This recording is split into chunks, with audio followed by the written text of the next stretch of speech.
Dun-dun-dun-dun-dun-dun-dun-dun. What's up, ladies and gentlemen, boys and girls? Hello, hello. It is Friday night. It's 5 p.m. Pacific Standard Time, and you are at your place for the Unfiltered experience with myself, Christopher Rausch, and where's Scott Goyette? Where's Scott? Scott Goyette, unfortunately, will not be with us here tonight. Scott is enjoying some family time on vacation, so we wish Scott all the very, very best. I know he might actually plug in here and say, hi, guys, what's going on? But I know he was in a plane a little bit ago. So we love you, Scott. It's not the same being here without you, but here is the Unfiltered experience, and we carry on every single Friday with you guys, either here on our own or with amazing guests designed to move your perspectives, shift your beliefs so you can move forward in your life and have amazing unfiltered conversations and experiences yourself. So with that, I am Christopher Rausch. I am your no excuses coach, and I love doing this every single week, whether it's the Raw and Unscripted show I do on Tuesday nights, or this show, the Unfiltered experience, on Friday nights, or the Rainbows in Real Life show I do now once a month with Pamela Aubrey. And also, I'm doing another show with Lynn Serrano. It's a pop-up show, and we just do that every once in a while. So why do I do all this? Because I love to take my experiences. I love to take the experiences of the people that I work with, the clubhouse rooms that I'm in. I love to come here and share that information with you, because together we grow as one. We grow together. We grow and we learn from one another. We're able to share our experiences with one another. And truthfully, in a world that is, to me, sometimes going crazy. If you haven't been living under a rock, you know that there's a lot of crazy stuff going on in the world today. So more now than ever, my intention, my mission is to be the bridge to help all of us understand one another and to be the light in some dark times, and really bring forth the opportunity for us to shift our perspectives and really ultimately get out of the state of being angry and hurting people, because we know hurt people. And there's a lot of that stuff going on right now. So my pledge and my intention every single day is to make the world a better place for who I am, what I do, what I say, and to leave a world that our kids and our kids' kids can look back and thank us for, not blame us for. So that's what we're going to be doing tonight in this show as well. We got Brenda in the house. What's up, Brenda Bale? She says, hi, buddy. Happy Friday. Hi, Brenda. Thank you so much for being here live with us, calling in from Havasu. I believe you're still in Havasu. Thank you. A gorgeous Western weather we're having over here. I feel bad for my East Coast people. So we got Jamie Lane in the house. Jamie, thank you so much for being here. I appreciate you. We even got this guy, Loren Harris, in the house. He says, good evening, beautiful people. Good evening, Loren. It's nice to have you with us. I appreciate you for being here live with us on the show. So without any further ado, the purpose of tonight's conversation is to really talk about, like I titled the show, the power of we. And like I was just, prefacing here in the intro comments, is the fact that there is a lot of power in the fact that when we collaborate together on a mission to make a change in the world, that we together can actually make that impact. And my guest tonight has had a phenomenal journey in life. He's had the lowest of lows and the highest of highs. And what he has done most importantly is he's taking his passion and he's putting that into the youth of America, and really taking the situations and the experiences that we've had as adults and gaining amazing speakers together and amazing thought provokers to an event that we're going to be talking about a little bit later in the broadcast. But please help me in welcoming Mr. Loren Michaels Harris to the Unfiltered experience. Wow. What's up, Loren? How you doing, brother? Get with the program. What's up? I mean, I thought there was going to be like one of those 5, 4, 3. No, Loren, you are on the Unfiltered experience, baby. We don't roll like that. It's just... I was just looking at my phone. Yeah, what are you looking at on your phone? But let me see. Put your phone up to the screen. Put your phone up to the screen. You looking at TikTok? What you looking at? No, I'm watching your show. You're watching my show? Well, so I can see I can't see the comments backstage here. Oh, so I see it on here so I can follow along. Come on now. Well, here's what I do. I make it real easy for both of us. I'll just sit here every once in a while when somebody's got something going on. I'll bring it up here. I'm like, so Jamie Lane, that is so crazy, because there's a Janie Lane that sang for the band Warrant. So when I see that, it kind of trips me out. I'm saying, hello, Loren Michaels Harris. We got Robert in the house saying, I'm here, just barely. We appreciate you being here, Robert. So how are you doing, Mr. Loren Michaels Harris? Calling in from Naperville, Chicago, I believe. Yeah, Naperville. I am. I love this. Yeah, I'm good. It's cold, but warm inside. So I'm gonna just put this here so I can watch. And I have my wine. Ooh, you have your wine. Yeah, well, I'm still on my wagon. So I'm on my wagon until my birthday. My birthday is the 26th of this month. So cheers. I'm still having water. Usually on Friday nights with the show, we have a couple of drinks, but I like my sobriety days. It's good. I have a lot more energy and a lot more clarity. And how nice for you. Yes, but it's been one heck of a week. So yeah. Ring that bell, baby. Ring that bell, man. I just thank you for being here. And for those of you guys that don't know, Here's the crazy thing, ladies and gentlemen out there in video land and audio land. Loren, crazy enough, we found out through our relationship here that we're building and our partnership is the fact that he lives in a town in Chicago that my wife's family is directly from and lives in to this day. So it's crazy. When you said you were in Naperville, and I'm like, oh my God, I don't have anybody who knows who Naperville is, and there you are, right in the same city. That's amazing. City. Naperville is a cool little town. It is. It's cool. My wife must be a great person because we love our town. Yeah, it's great. My mother-in-law used to work at Napier Settlement. She was one of the greeters there and would take everybody through there. So she worked there. But I intend on seeing you April 28th. But we'll talk about April 28th here in a second. Yep. I want everybody here for the journey of your life that you have been on.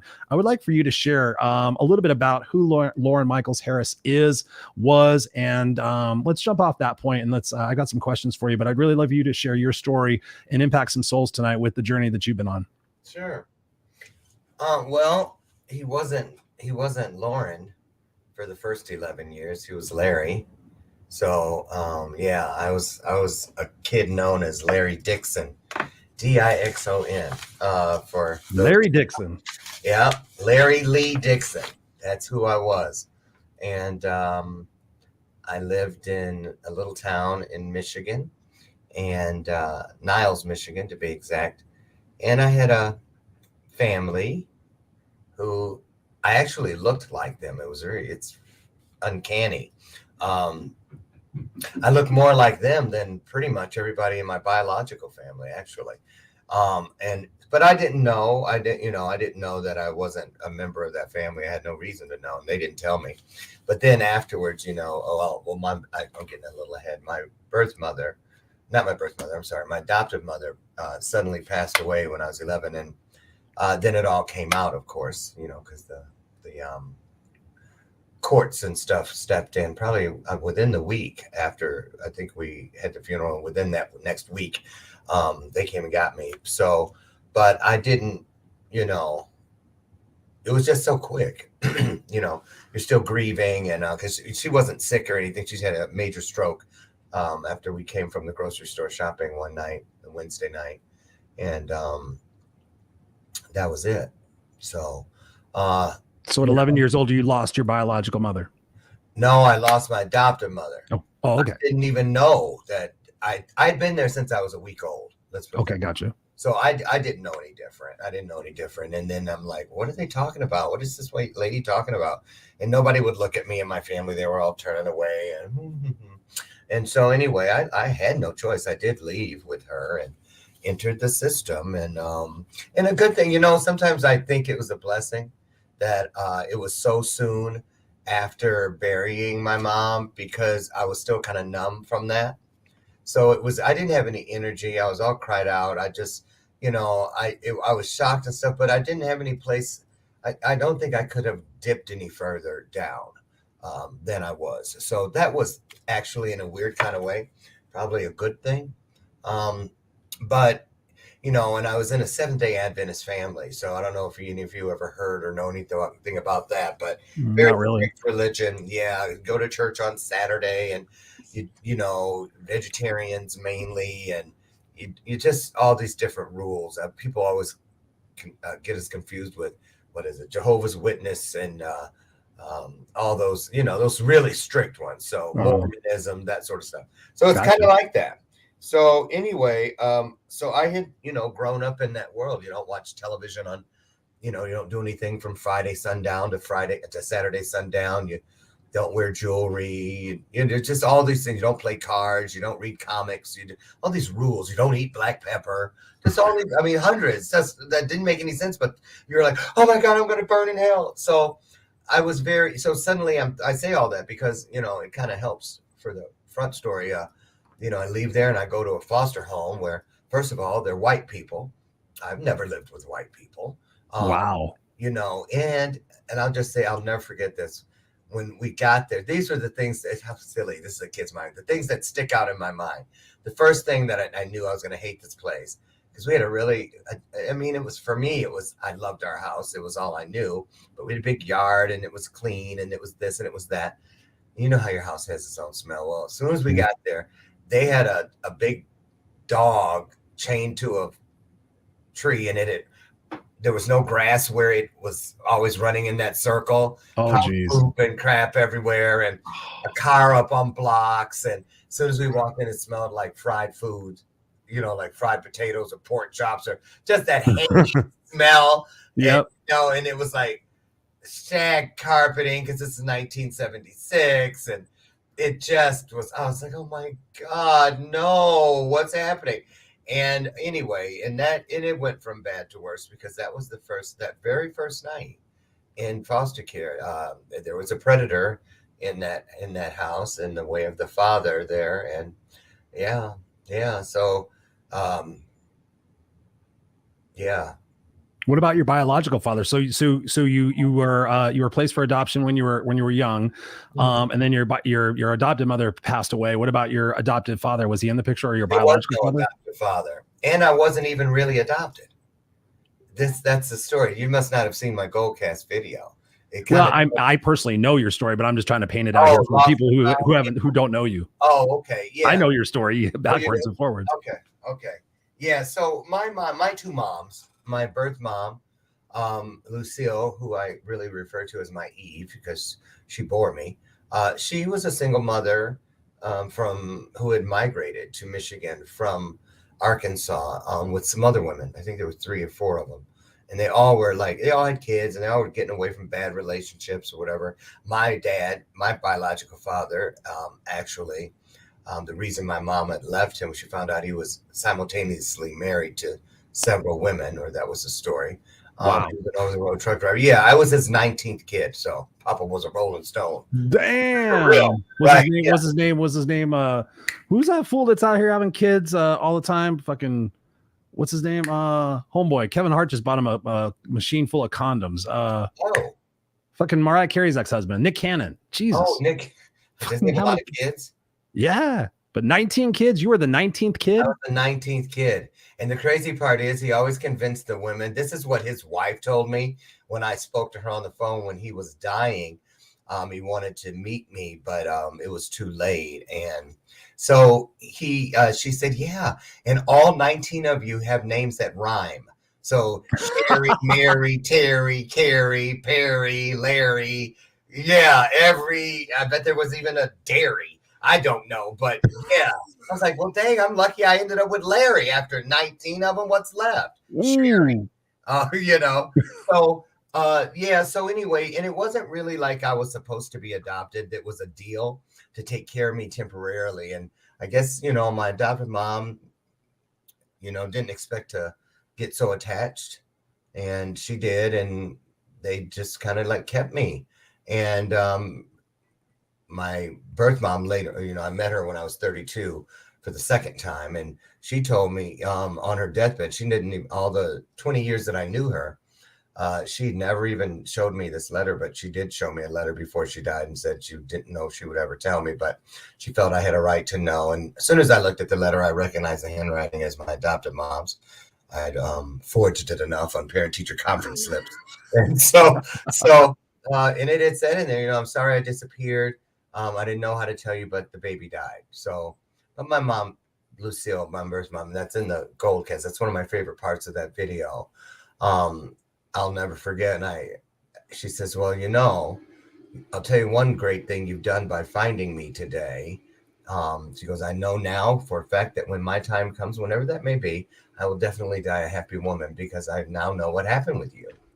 And she was very, I mean, I said, well, how did you, if you got this letter, how did you not believe that I was dead? Because she always said, I knew you would come. I knew that you would find me.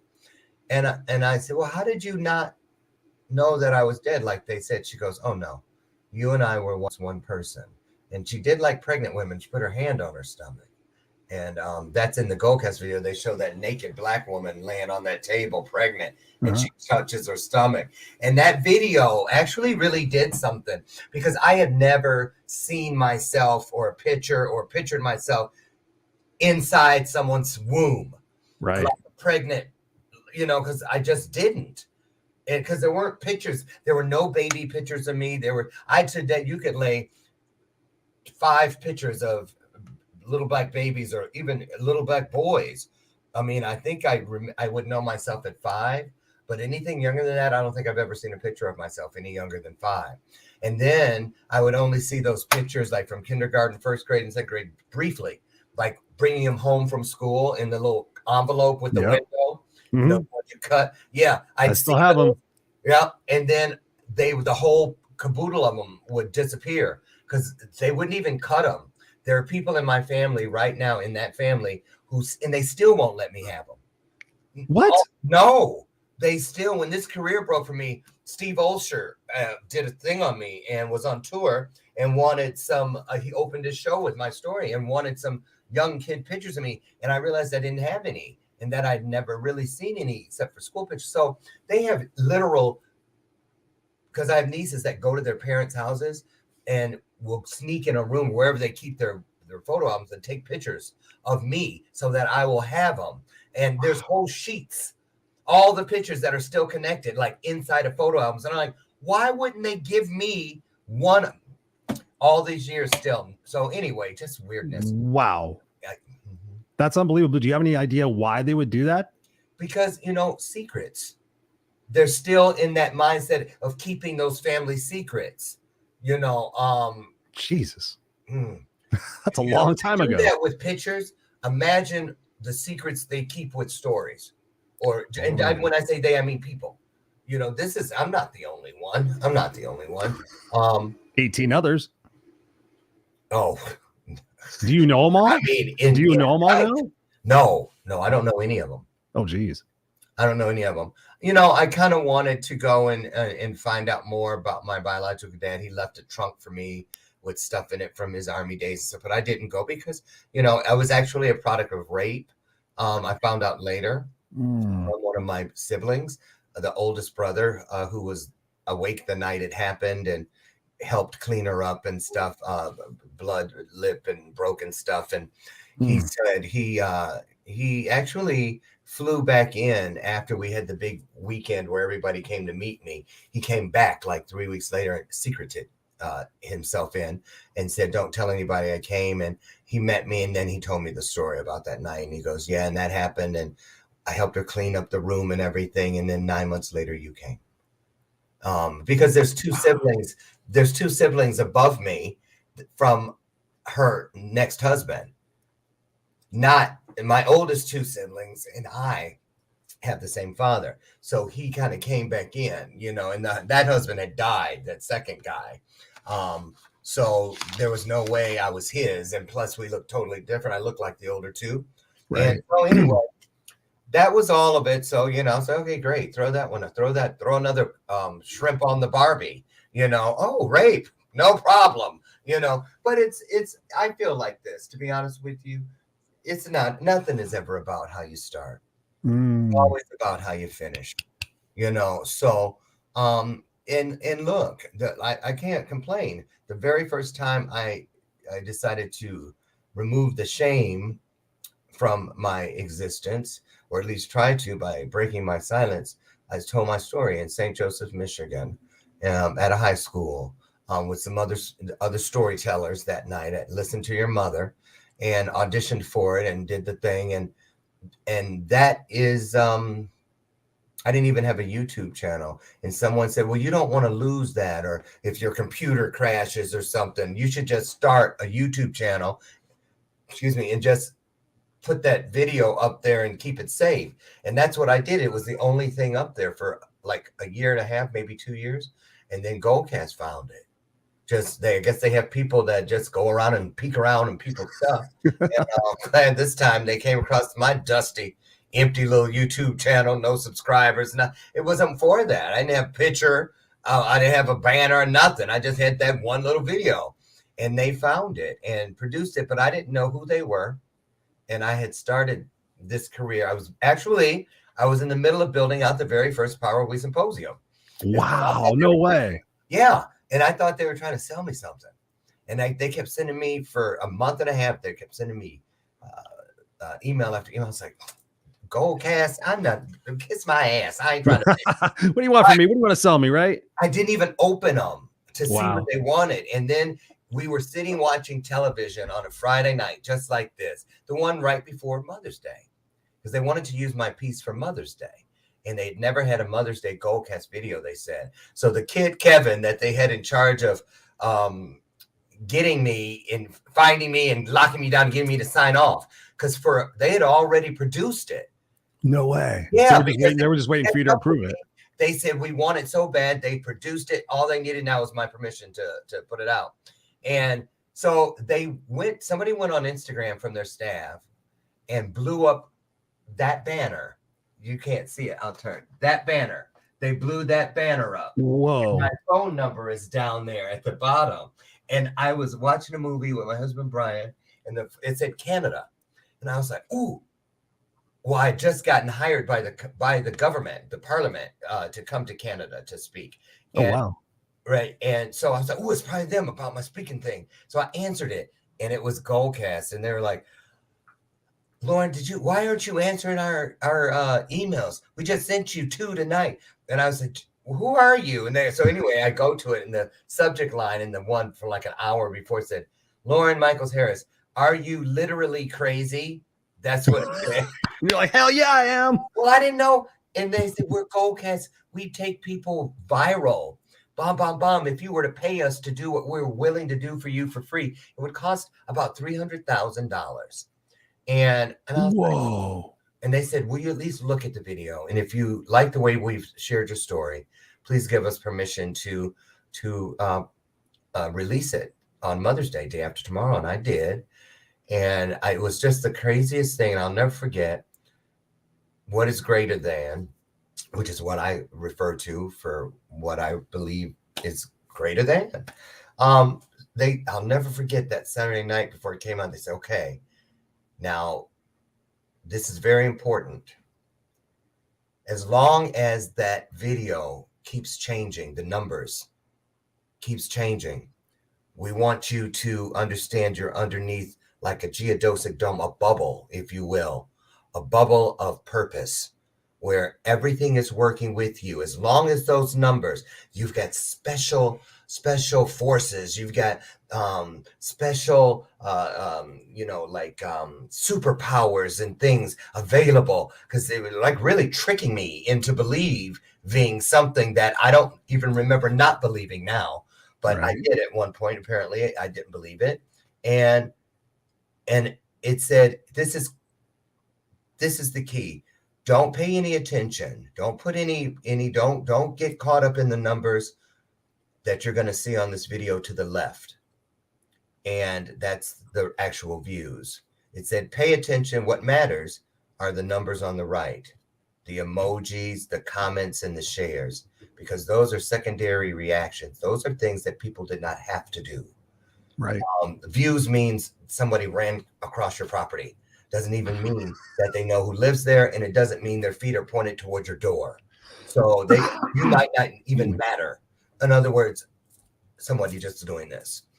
So that's a very important piece, because January 1st, I got the certificate from Goldcast where, the Lost or Found video was certified at 40 million views. And the thing about 40 million. And wow. The thing is, it's really me. Then I go, oh wow, but then I go right over here to the 900 and some thousand comments, and how when I'm down, or back when I was wondering, how am I going to do this? I don't know what I'm doing. What's going to happen? Am I going to be working at Burger King next week? Because I wanted to quit many times, because I was like, I'm not making any money. And I really could just feel that it was something bigger than anything I'd ever experienced. Let's put it that way. And so when I'm, even today, if something's not feeling right in my world, I can go to that Goldcast video and just sit and read comments until I am not in that space anymore. It just, what people say makes whatever it was that had me feeling shitty seem so stupid, so fast, that I'm like, and and there's so many comments there. I could live 5 or 6 lifetimes and not even get through them all. And so that kind of taught me about gratitude, just like I could sit there and read those comments and never run out of reasons to be grateful for what I was just bitching about. I can do that. I can sit in one spot. My birth mother told me that, Lucille, like the first week, I was depressed because I was getting a lot of pushback from my adopted family. Why did you go find them? Well, if you call us, pretend like let's just be, when you're talking to us, can we just pretend those people don't exist? So in other words, a gag order. Don't tell us anything about them. Well, they're lying to you. We rescued you from the garbage. I actually had a family member say those exact words to me. Rescued you from the garbage. We rescued you from the garbage. That is what she said to me. What the actual fuck? She said that. She really did. They were just, but they were so afraid that I was going to find out the secret. I think they were afraid that what I was going to think of our mother who raised me until she died, because she was not a bad person, but she still did what she did. It's a tough cookie. It's a tough cookie. What would you say, staying on that point for just a second, what would you say to somebody right now who is experiencing that for themselves, whether they're the parent or the child or somebody who's been broken by something that's happened in those ways? What would you say to that person to help them process it now that you're on the other side of it? Oh, first thing I would say is I have a meme on my Instagram that I had done that speaks to this. I know this to be true. Especially because as children, we're innocent. We're innocent beings. And when all of this comes to a kid, I believe the earlier the pain moment, the deeper the pain, which means the earlier, the younger the person, the louder your voice in this world is. You have a volume knob that can be turned so high that your voice can be heard around the world. And I was told that I was told that, don't worry, the day will come. There will be a place where everything will come together. There will be that day where it all begins to make sense. And I know, just like as if it were yesterday, I remember that first night when the boys, I have a necklace, I don't have it on, but it's upstairs, that I had commissioned for the 3 little boys who were in that foster home with the fried food and the dog with around that first one where that happened, because they actually came in the room when we got locked in there at 8 every night, and they came over and made me, I was on my stomach crying and stuff and all this, and I didn't want to have my little transistor radio, and I didn't want to talk to you, leave me alone. And they said, listen, new kid, you don't have to like us, but we need to tell you some things. And I turned over, and Adam, he was the youngest, about 4 years old. And you're how old at this point? I'm 11. Okay. I was the oldest of the 4 of us in that room, and there was a 9-year-old, like a 7-year-old, and then the 4-year-old. And the 4-year-old was the spokesman. He was like a little old troll. I'm not kidding. He was too. I could just kill you. He was just a little. I mean it. Ooh. Yeah, he was. But I learned later why he was so weathered and seasoned like an old soul, because he was born in prison and handed directly. He had never been free. No, never been in a home like all of us had been in regular homes once upon a time. Right. For the most part, even if they were bad homes, they were homes. But he had never been in one. He had been in. It's heartbreaking. After the womb, he'd never been out, and he was already just calloused. And they actually took him from that house at 4 because he pulled a butter knife on the foster mother. Yeah, when he said, I could just kill you, he meant it. But that's because he'd been so hurt. You have no idea. I mean it. I saw kids. I'll never forget the wolf boy. The wolf boy? I've never told anybody this on the air. The wolf boy, okay. Wolf boy. His name was Horatio.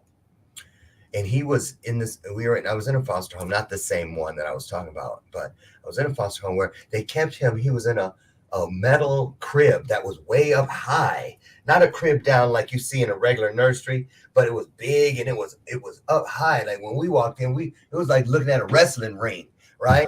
and he had a helmet on, and he would go around the sides and and he was maybe 2.5 years old then, and he had calluses like on the bottom of a foot on his hands. They said that they could tell by the calluses on his knees and his hands that he had been on the street surviving on his own since he was 10 months old.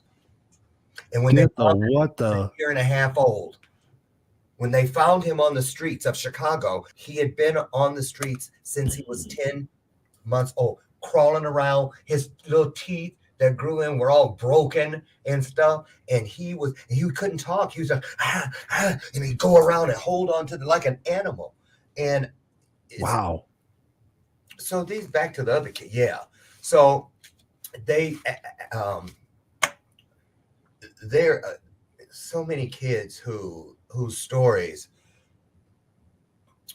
I'll tell you this, I can go back in my mind to abuse and beatings and being burned with cigarettes, all kind of sit on the hot sidewalk and they make, all the things that they did to people, and nothing hurts me or makes my eyes water as quickly as the stories, hearing in my mind what their faces as they would like tell you, like, guess what happened to me? Or,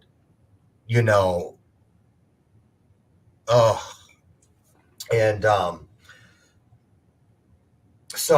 so anyway, the boys, they said, well, listen, you see, because there are a bunch of bunk beds in that room, and they said, you see that? There's a mattress against the wall, just leaned up against it. They said, that mattress, look around. Does anything look strange? And I was like, they said, that mattress. And they said, why is it against there? Every bed in here has one. I said, oh, yeah. And they go, because that mattress is covering up a hole in the wall.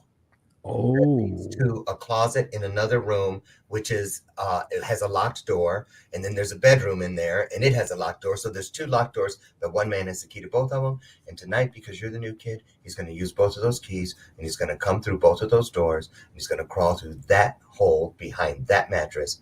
And when he comes in here tonight, he's going to be coming for you. So here's what you need to know. Number 1, don't pretend like you're sleeping. That'll piss him off. Number 2, don't cry. Don't make any noise. And this kid's telling you this? Yep, the little one. Oh my God, Loren. And I'm laying there, and you told me this one. And I didn't even know what they were talking about at first, because I came from a really protected home. I went to a parochial school, all these things, and I remember I knew enough not to turn my back on that wall. I faced over there, but I had a plastic bag, because at the last second before I left with that caseworker, I ran back in the house to my mom's bedroom and went into her bathroom and looked for something of hers to take. And I saw her hand towel, because I had this routine. Every time I would go in her bathroom, she'd stay out of my bathroom. You always pee on the seat, right? Because you know how little boys will do, right? And I know. But I went in there because her hand towel smelled like triple lanolin lotion, which is the lotion she used, and it was the most beautiful smell ever. And I grabbed it and smelled it, and it was like she was with me. So I threw it in my bag and I took it with me. So I was laying there smelling that towel in that bag and watching that mattress, and I was fighting sleepiness because something told me they're just lying. That's not, and everybody, you could hear them in there snoring in there. They didn't want to sleep like nothing.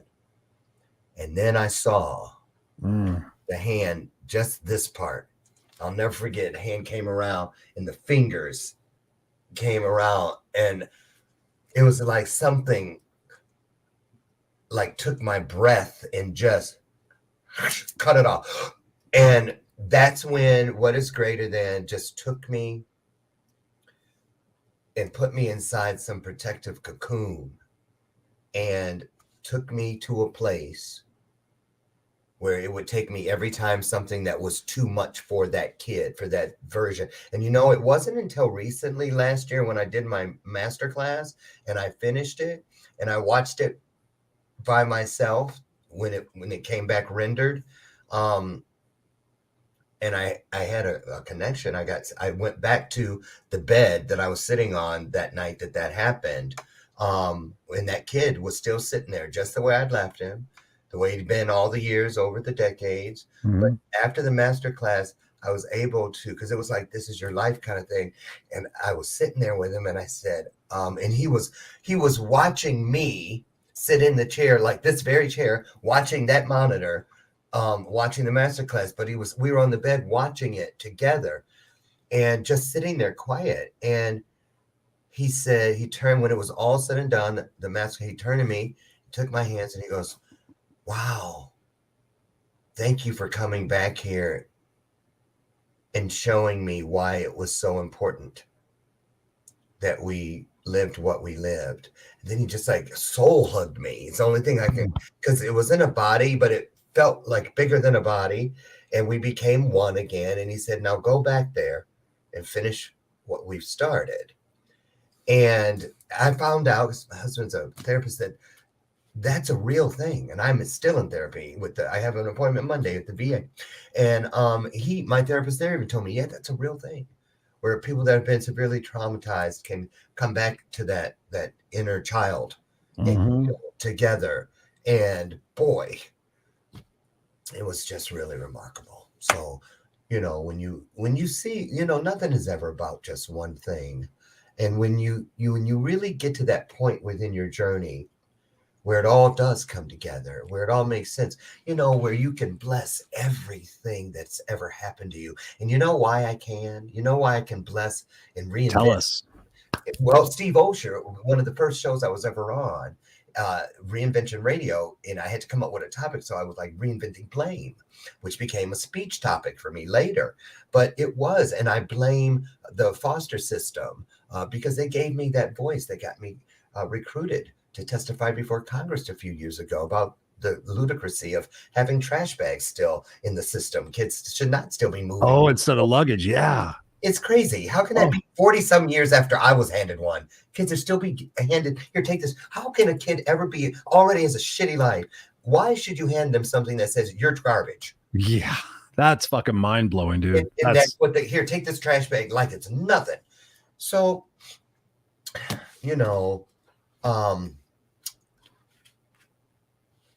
the thing is, you learn about your scars. Not a shameless plug, but here it comes in 3, 2, 1. Shameless plug. So, but living beyond our scars, that's a big deal for me because, I hid for decades. I hated myself. You know why this stuff like this is so important to me now? It's not the pictures. It's really the stuff that you get on the inside when you're on a cover.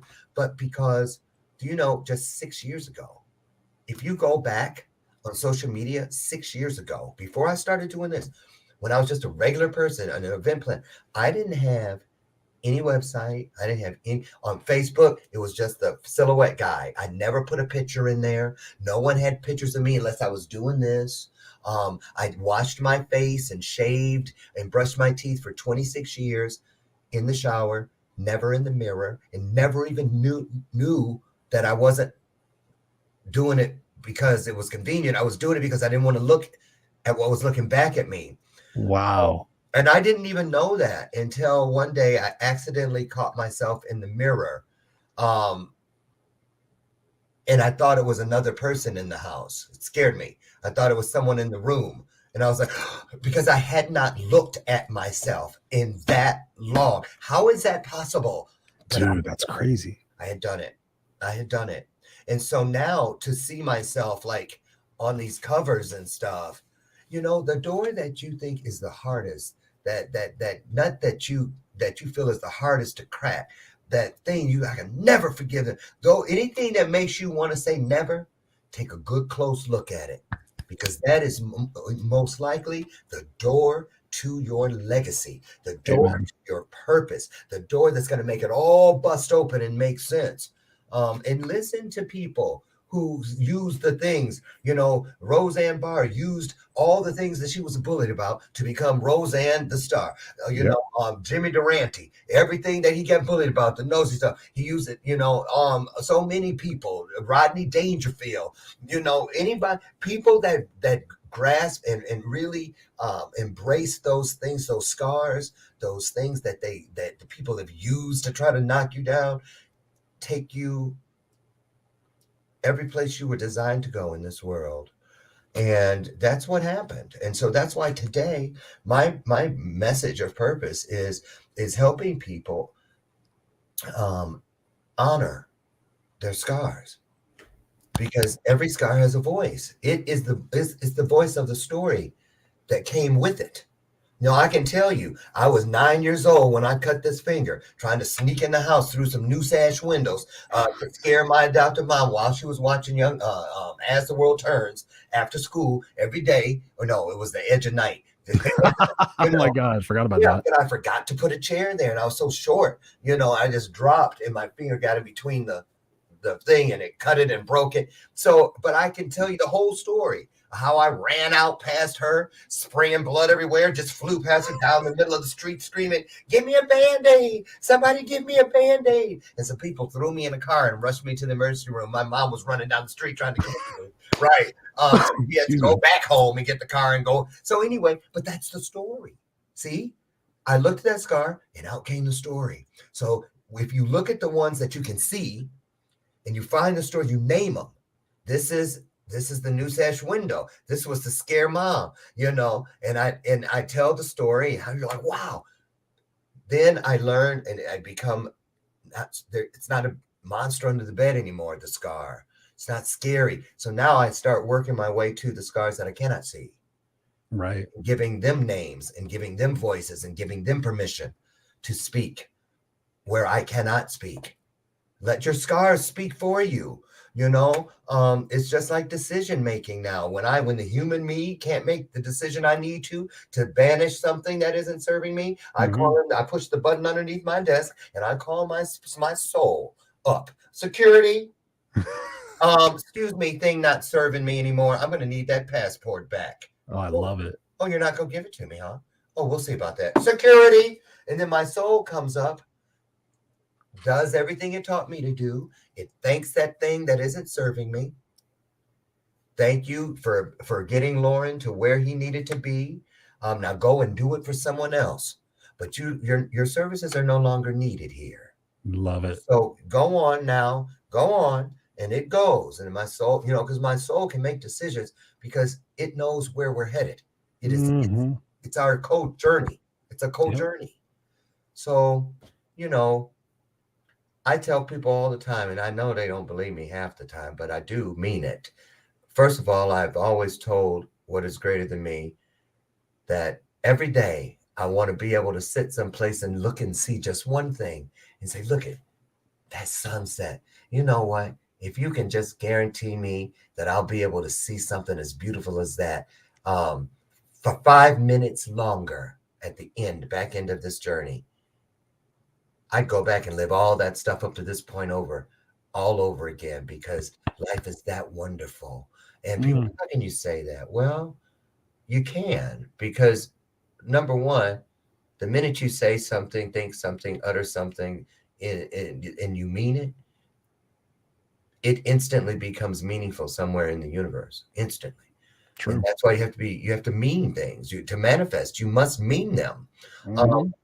And so, it's really interesting, and especially nowadays with so much going on in all of our lives that we don't have control over, that I believe, it's time for people to step into their divine purpose and honor their scars and really take the courage that comes with it to now unwrap the gift and be willing to give it to the world and say, because here's why. All those things that happen to me, I bless them all. I really do. Why? Because every liar that lied on me, every person that bullied me, every abuser that did whatever they did to me, whatever atrocity, I bless them all, because every one of them had a hand in leading me to you. They did. Amen, man. Amen. You know, so how wonderful is this? What do I have to bitch about when you look at it like that? Nothing. Gratitude, man. I mean, that's one of the most important aspects of life. Yeah. Dude, thank you so much for sharing that. I got one of my mentors in the house. Patricia says, Loren, I totally love your mind. Bam, bam, bam. She also says it up here. Patricia says, I love this so much. Patricia is one of my main mentors in my life. She's been an amazing force. So thank you, Patricia, for saying that and for being here. Definitely. Ellie says here, interesting advice. Ellie is from the UK. So thank you for joining us. Ellie, we appreciate that.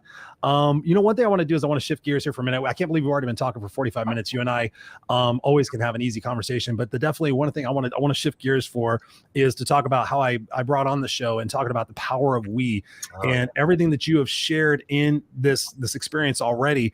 I definitely want, you did a perfect job because I want people to see this. I'm going to show a little bit of a clip of something and I want you to talk about this, obviously.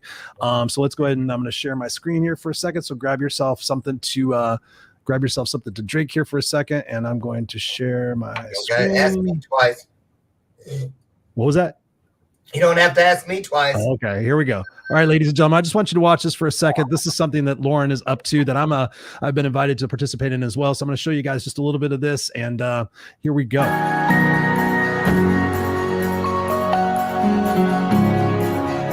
What is important and what matters the most is that we met, because now we're friends. You are amongst friends. You are amongst people who are here to celebrate you, to celebrate what you stand for, what you stood for yesterday, and what you will stand for tomorrow. Because we believe in everything that's in front of us, because that's all that matters. Don't let your past define you. Let it refine you. We have a choice. There's a lot of thought that went into this for y'all to be here. And there's those moments in life when you're handed a choice and an opportunity. I want you to think about that for just a second. We are all here on this planet at this time to choose for ourselves. So, Mr. Loren, talk to us about this particular experience right here, man. What's going on here? This is the power of we. Talk to us about that because that's so beautiful, and I just want you to talk it up. How did this come to be? And yeah. Take it away. I'm so excited. I love the Power We Symposium. It's a day. It's one day. It's on a Thursday every time we do it. But it's purposely placed there because the people that come and participate, we fellowship with each other the whole weekend after we're done with the kids. But this day is designed to take kids, all kids, not just inner city African-American kids, but brown kids, white kids, yellow kids, any kid. Special needs, because all kids are special and all kids have needs. And so what we do is we make it about them. What you saw those kids coming up that red carpet one by one, what you didn't see when they were out on the street, we all, and you'll participate in the red carpet ceremony, when the buses show up with the kids in them. I choose venues, not a Marriott courtyard or anything like that, but opulent places. So it must be like a mansion or in Atlanta, it was the Biltmore Ballrooms, but they have wrought iron gates. They must have that. Because I took a page from the Willy Wonka playbook, one of my favorite movies as a kid that made me believe beyond the world I lived in. And I'll never forget how Willy Wonka came down that carpet and then like he was crippled and then he fell and bounced up. And it was like, yay, let's go. Let's go inside. And I have a golden ticket up on the wall in there. I've got movie posters. It still does for me today what it did when I was just a little kid. And so they watch us, the buses pull up, we're walking the red carpet, step and repeat, paparazzi, cameras and stuff. And they're locked out, but they're watching us, lining up to come in. And so we go in and come around. They don't come around and come up right behind them. And so I stood right behind kids. What are you looking at? And they're like, bunch of celebrities. Da-da-da. We're going in here in a little bit when they open and let us in. And then they turn around and they see us. And they're like, well, what are you doing? Yeah, that's right. We went in, we came out. we're out here with you because this is how it is. So listen, we get it. We understand what you think you saw. But listen, everybody here today is here to celebrate you. The gate is opening now, and we line that red carpet, and we celebrate those kids, and they walk up and they do their thing because we want them to know it's okay to come in as a stargazer, but it's going to be even better when you walk out a trailblazer.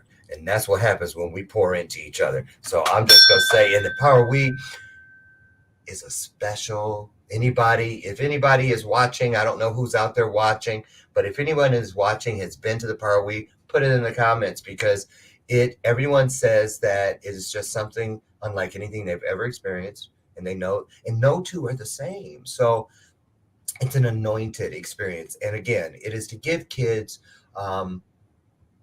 the same thing that somebody gave all of us. We all can point to that one person who stepped and crossed our path and said that one thing that made you go, and you mind your bit, what'd you say? And then can it really be? I wonder what he said or what she said. I wonder if they meant that. Mm-hmm.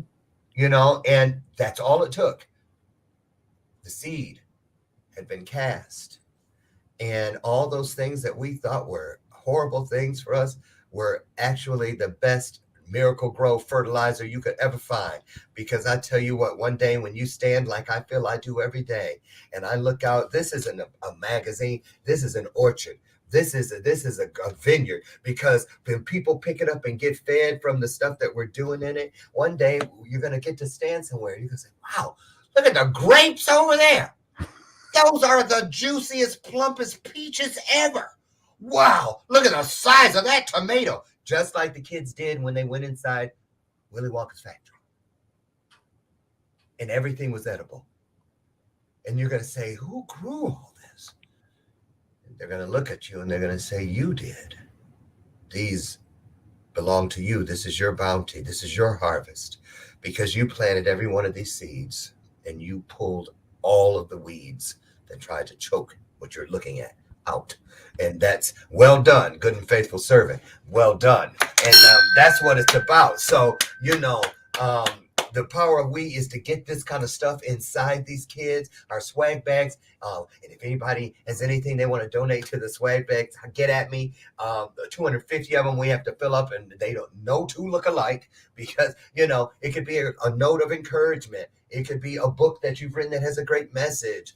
It could be a bag of candy, anything a kid would like. We want things that the kids, because they walk around trading for what they don't, I want this. Right. And I was like, of course. Right. So I learned that the first year. But we try to put things in the swag bags that will be there when no one else is.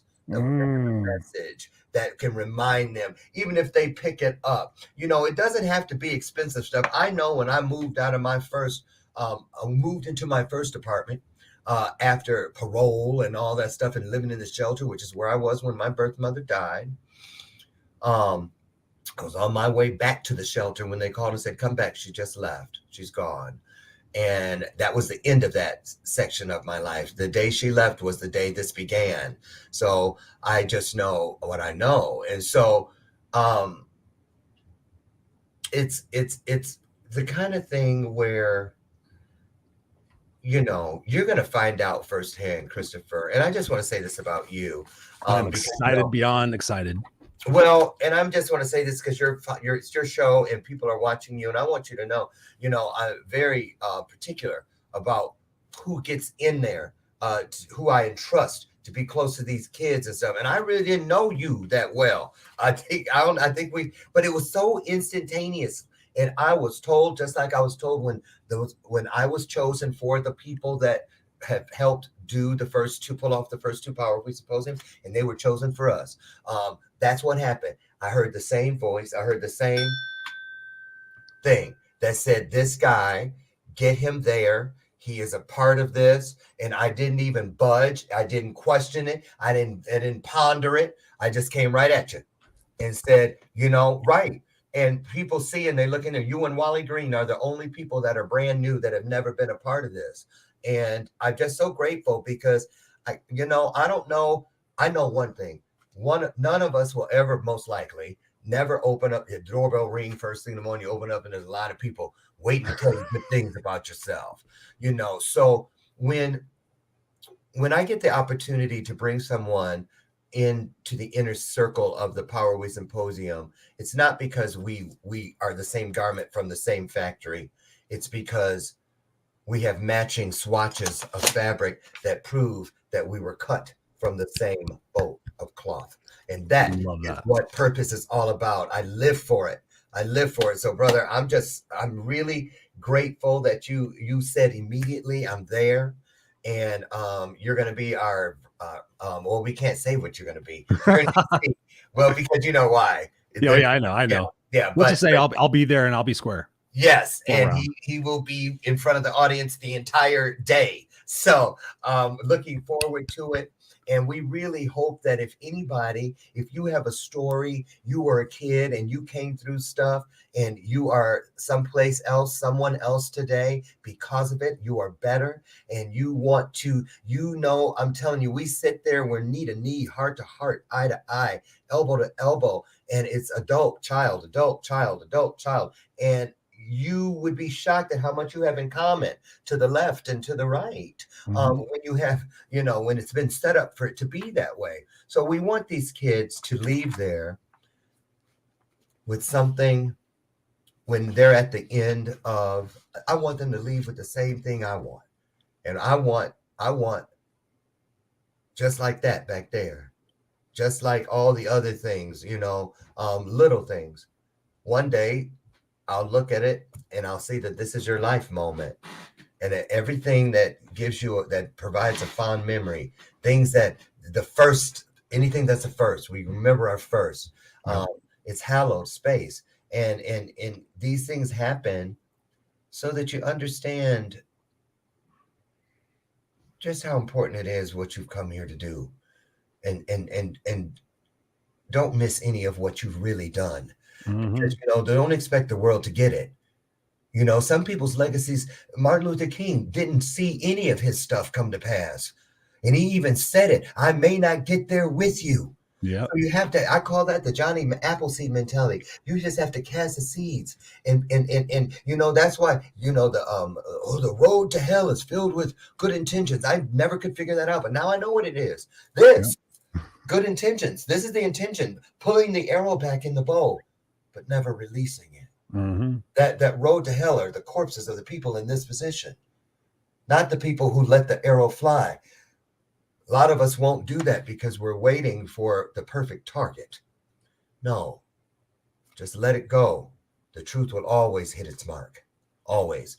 It is the only thing in this universe that does not change, and it is the only thing that will not change on you. So keep that in mind, So yeah, just really grateful. You're a beautiful human, Mr. Loren Michaels Harris. Thank you so much, man. It's an honor for me to be there with you. It's an honor to have this conversation with you.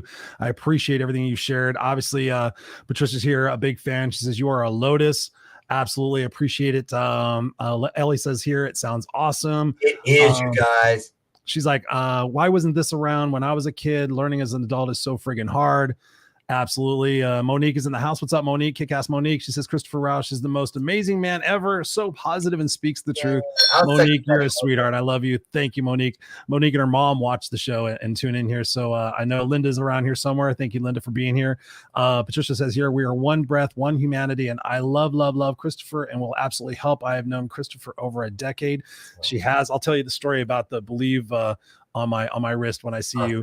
Patricia says, send me his email. I will donate a unique print. That is massive. She is amazing. I want to capture this comment right here for the people who are listening on the podcast. Jamie Lane says, here I am encouraging all to donate miniature Bibles, books, keychains, inspirational bracelets, and even granola bars. Please donate as much as you are able. We don't need 250 of the same thing. If you can do 10 things, do it. I will post the address to send the donation. So Jamie, thank you.